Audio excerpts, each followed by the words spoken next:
Princess Peach's second greatest adventure. The sun rose once more over the Mushroom Kingdom.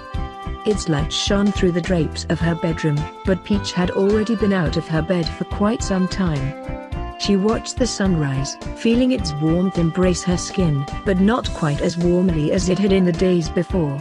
Peach's mind was elsewhere, and even the sun's light could not reach her fully. Princess Daisy would be arriving today to play tennis, just as her letter promised. This was a very important occasion. At least, Peach felt it was an important occasion. Why was this occasion so important? Many of Peach's friends had been to her courtyard to play tennis. Daisy had been to Peach's courtyard to play tennis many times. Why was this time significant? Perhaps it wasn't significant. Maybe Peach's thoughts had wandered, as they often did, and she had focused on something that had no importance at all. It was very likely that today would be like any other day, Peach resolved. No significant events would happen. This would simply be a normal round of tennis. Peach made her way to the dining hall. The clicking of her heels in the empty halls drew her attention away from Toadsworth. What was he blathering on about today? Heritage? Rules? Diplomacy? None of these things ever seemed to matter, but Toadsworth went on about them as though they were the most important things in the world.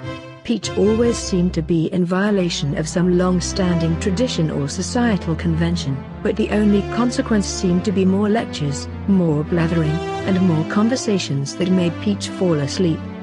Peach sat at the designated dining chair in the dining hall. On her designated dining plate sat a single boiled egg, already peeled and split in half to show the cooked yolk. She took her designated dining fork in her left hand and pierced the egg. Her right hand grasped her designated dining knife, and she sliced a small piece of boiled egg. The egg had no salt, no spice, no flavor at all. Had she not felt the food in her mouth, she might have assumed she'd eaten nothing at all. After some amount of time had passed, the egg was gone. Had Peach eaten the whole thing? She couldn't really remember. She took her designated dining napkin and wiped the corners of her mouth. There had been no scraps on her face, but she still went through the motions, as was proper. She left the napkin atop her plate. Toadson would be there to take it away once she had left. Peach made her way to the throne room, hoping today's report would be short. She had an important event today. What was that important event? Peach could swear there was something important happening today. Perhaps she was misremembering. Peach sat through the morning report trying to remember what important event was happening today. Was it her birthday? When was her birthday? Did Luigi have an upcoming performance at the local theater? She should really remember these kinds of things. All this time, Toadsworth bleated on about the goings-on. Something about bridges, a tangent about grass height, pricing trends for nail clippers. What was the point of all this? How was anyone supposed to pay attention to it all? What was Peach supposed to be doing today, anyway? Toadsworth made a remark about seizing someone's home. Apparently it had something to do with taxes. No, that couldn't be right. Didn't Peach discuss something about taxes a few days ago? There must be some mistake.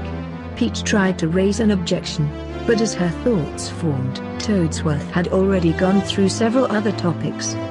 Now he was discussing the tensile strength of various types of wood.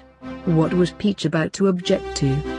It must not have been important, otherwise she would have surely spoken up. And now that the morning report has concluded, said Toadsworth, let us make our way to the grand entrance hall to greet our esteemed guest. There was a guest arriving today? Perhaps that was the important event Peach had been trying to remember. Peach exited the throne room and made her way to the entrance hall. Trumpets blared, and Toadonton took a deep breath. Presenting the Royal Princess Daisy, shouted Toadonton, the esteemed sovereign of Sarasaland. The doors swung open, revealing Princess Daisy waiting behind them. Daisy entered the hall, and the doors gently closed behind her. The fringes of her gown fluttered slightly from the gust caused by the closing doors. Peach gave a small nod to Daisy, and Daisy returned the gesture. Princess Daisy has traveled a far distance from her home nation Continued Toadenton. to honor our fair Princess Peach with the friendly game of tennis in the royal courtyard. Daisy was here to play tennis, Peach remembered. That must have been what Peach had thought was important. Why was this important? Peach and Daisy had played tennis together before. Before we begin, Said Daisy. I have brought a gift for the Princess Peach, a small token of the friendship between our nations. I was not informed of any such gift. Stated Toadsworth, gruffly. Of course not. Said Daisy, her composure slipping briefly. I thought it best for the gift to be a surprise.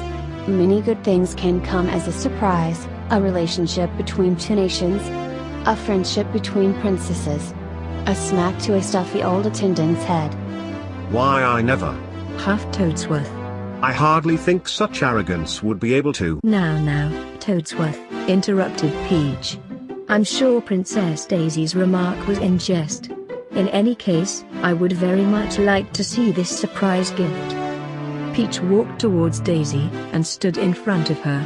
With a wry smile, and a mischievous glance towards Toadsworth, Daisy gave a gentle curtsy. As she rose, her hands cupped together and presented Peach with her gift. Inside Daisy's hands was a single tulip bulb. Peach accepted the tulip bulb into her hands. She brought her face in towards the tulip. She knew flowers had no aroma to them, but it would be impolite not to smell it at least once. Peach closed her eyes and inhaled gently.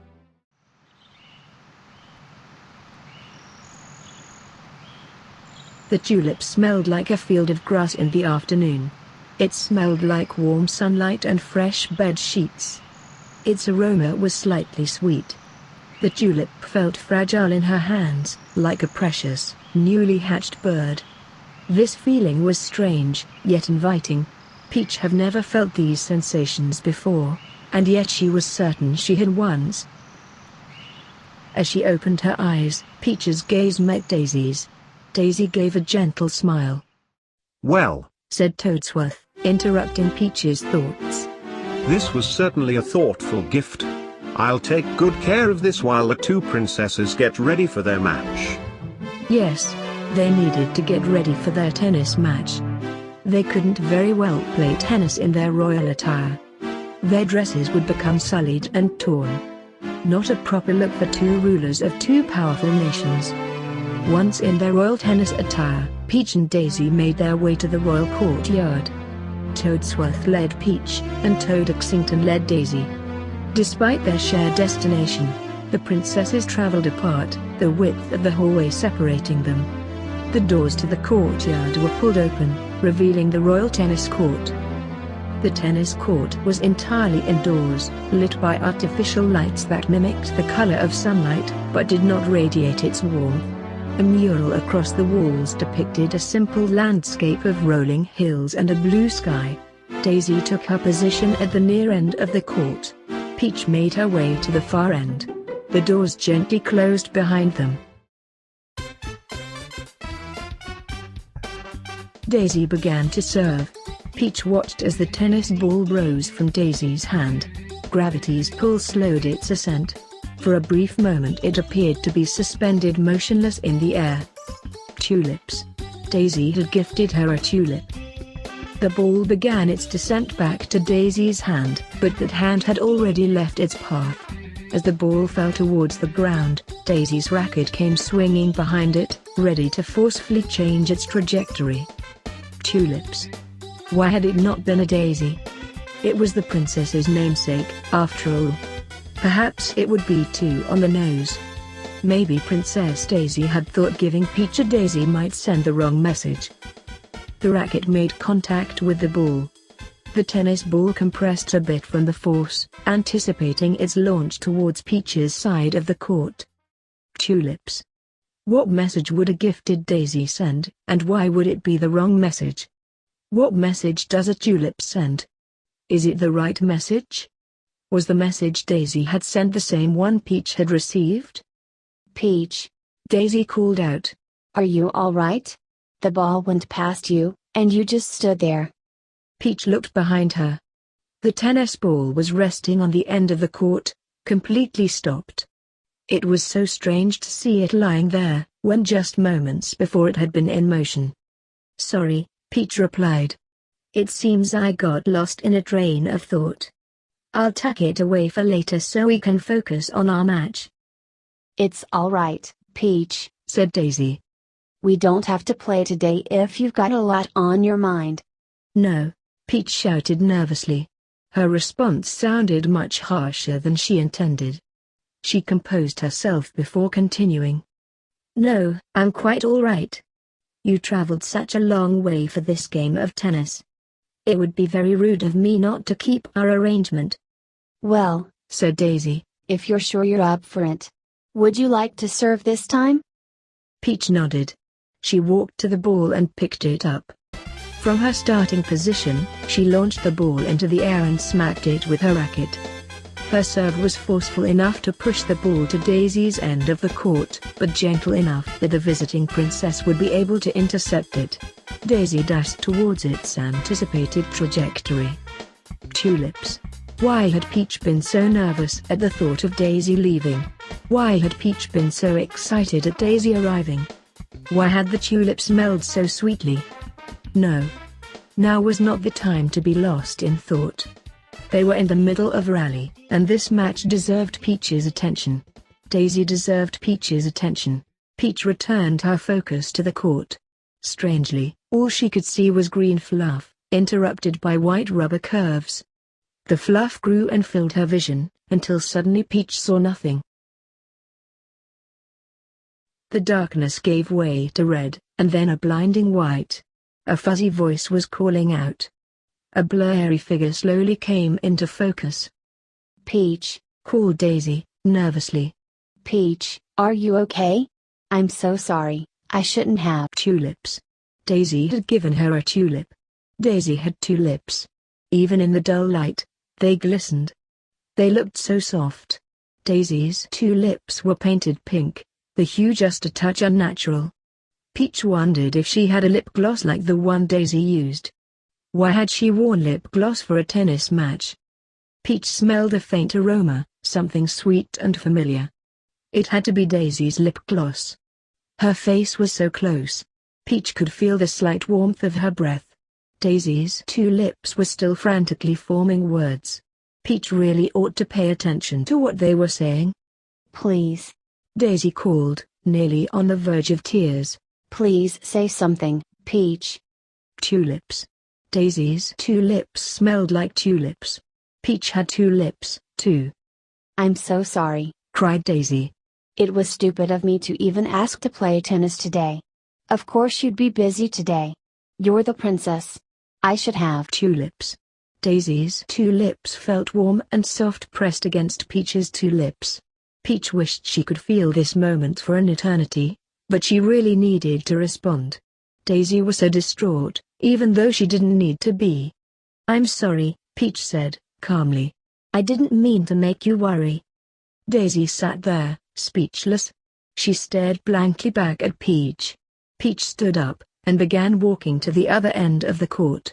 Daisy sat there, still staring at the spot where Peach had been lying unconscious.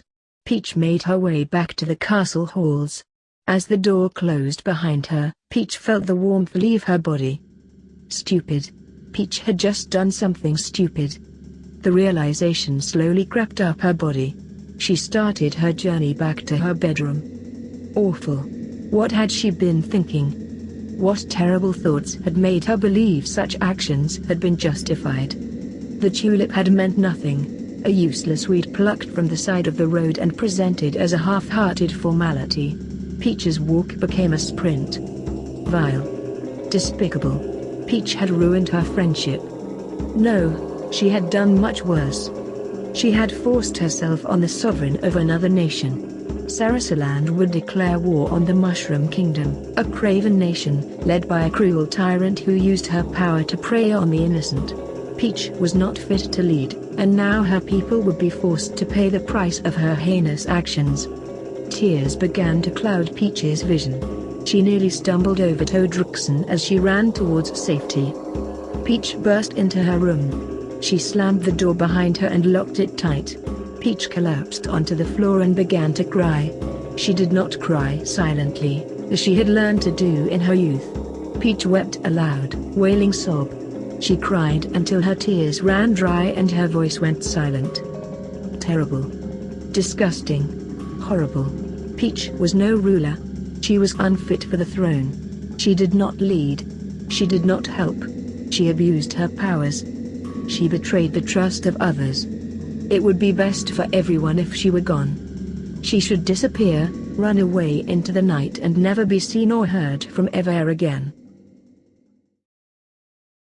A gentle knocking at her door pulled Peach from her thoughts. Many had come to her door as she had cried, but this visit seemed different somehow. The knock repeated. Peach noticed that the room was very dark. The faint light of the moon shone through her window. For how long had she cried? "Peach?" called out a familiar voice from beyond the door. No, that couldn't be the case. Peach stood up to investigate. She opened the door. Peach, said Daisy, a hint of relief in her voice. Thank goodness you're okay. Daisy, replied Peach, the tears returning to her eyes. I'm so sorry. I don't know what I was thinking. I never meant to. Tulips. Daisy's two lips felt warm and soft pressed against Peach's two lips. Why could Peach feel this sensation again? Daisy's hand was cupped around the back of Peach's head, fingers woven between strands of her hair. If Peach's knees collapsed, would Daisy catch her? Daisy stammered. I was having trouble sleeping, you see. I suspected you might be, too. Trouble? Sleeping? Peach responded, slowly. Yes. Well, I think the problem is with my bed. The guest quarters are very nice, but I think the bed is much too large. Far too much space for one person. Peach pondered Daisy's words. She noticed that Daisy was wearing a nightgown. Not the outfit you'd expect from an offended princess who was making her way home. Certainly not the type of outfit one would wear to declare war against an aggressor nation. The fabric draped gently over Daisy's body. Peach felt a tinge of envy. Sorry, said Daisy, the sting of rejection filling her voice. This was a stupid idea of mine. I'll leave you alone. Mine is, too, said Peach, gripping Daisy's arm. My bed, that is. It's soft and warm, but so very isolated. It's such a waste, really. Perhaps. Perhaps? questioned Daisy, hope glistening in her eyes. Perhaps, continued Peach, it would feel less lonely if there was someone to join me. I could join you, replied Daisy. If that would be all right. Daisy was close to Peach again. Peach could feel Daisy's breath once more. Daisy's breathing was irregular, shuddering with anticipation. Peach wondered what Daisy was anticipating. Tulips. Peach had two lips. Peach pressed her two lips against Daisy's two lips. The anticipation left Daisy's breath. They kissed, a long passionate kiss. Peach felt as though she might melt into the warmth of Daisy's body. Peach's blanket enveloped them, trapping the warmth that radiated from their bodies. Peach's arms were wrapped around Daisy. Daisy's fingers interlocked with hers. Peach felt the rising and falling of Daisy's chest as she breathed. Peach's breaths came into sync with Daisy's. She heard the gentle thumping of Daisy's heartbeat. Daisy's warmth surrounded Peach as she drifted to sleep. Roses. Peach stood amid a sea of rose bushes. Roses as far as the eye could see. Why were there so many roses? Who planted them? The bushes formed walls. A maze? A prison? Peach felt dread creep up her spine. The sky was dark, shrouded in grey clouds. Peach began walking and traced her left hand against the nearest bush. She had heard somewhere that this was how you find your way out of a maze. Was this a maze? Where had she heard this? Was tracing the left side better than the right? Peach stopped. A sharp pain stung her finger. One of the rose's thorns had pierced her index finger. Another sharp pain. A rose had pricked the back of her right arm. When had the other bush gotten so close to her? She looked behind her. A wall of roses was right at her back, but she was sure she had come from that direction. Peach ran. The rose bushes closed in behind her. Thorns began catching the fringes of her dress. They were hurting her, scraping her elbows and shoulders. The thorns poked at her cheeks and tangled into her hair. She ran as fast as she could, but they were always right behind her. "Help me!" she cried out. Peach spread her arms as she ran, trying to keep the bushes from closing in around her. She tripped over a loose root, her face hitting the soil. Peach propped herself up, ready to run again, but then she saw it. A tulip. Sitting in the soil in front of her, untouched by roses and thorns, a single tulip. She gently clasped the tulip and brought her face close until her nose almost touched the tulip. It didn't smell like a tulip. It smelled like Daisy's tulips. Princess! Yelled a gruff voice, pulling Peach away from her dream. Peach opened her eyes, and Toadsworth came into focus. He stood atop the chest at the end of her bed, towering over her. Princess! Toadsworth yelled. I can't believe this. Do you have any idea what sort of trouble you've gotten us all into? What will the citizens think if word gets out? Are you listening to me? Peach felt a small bit of pressure around her hand. She looked to her side. Daisy was lying next to her. Daisy was still lying next to her. Underneath the blanket, unseen by Toadsworth, Daisy was holding Peach's hand. Why was Daisy squeezing Peach's hand so tightly? Did she want Peach to do something? Was Daisy scared? Toadsworth, Peach interrupted, sitting up. She was now at eye level with him. I fail to see why you're making such a fuss. I am the royal sovereign of the Mushroom Kingdom. I may share my bed with whomever I choose, as is my discretion. Well, I suppose, replied Toadsworth, taken aback.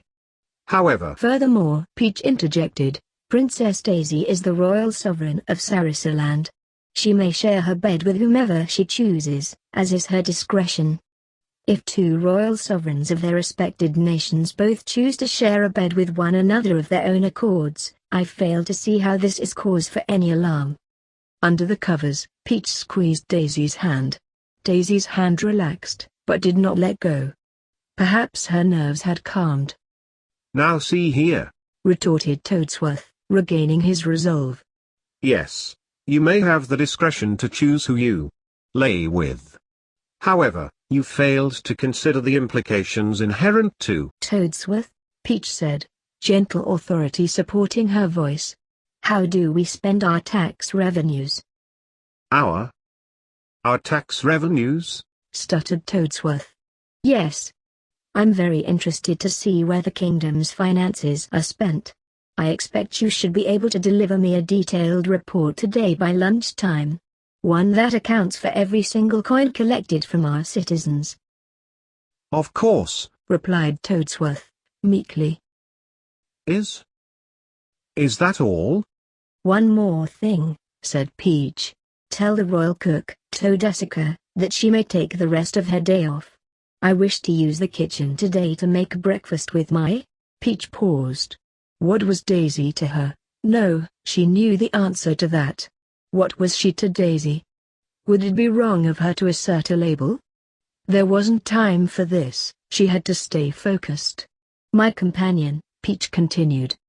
That is, if the royal Princess Daisy wishes to make breakfast with me. Daisy's eyes twinkled. She opened her mouth as if to respond, but words seemed to fail her.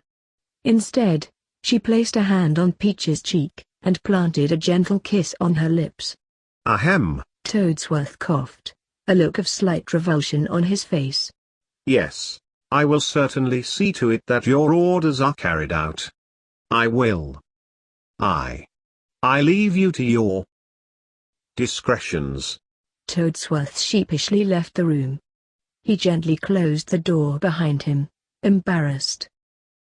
Peach laughed. She laughed deeply and loudly, like she had never laughed before.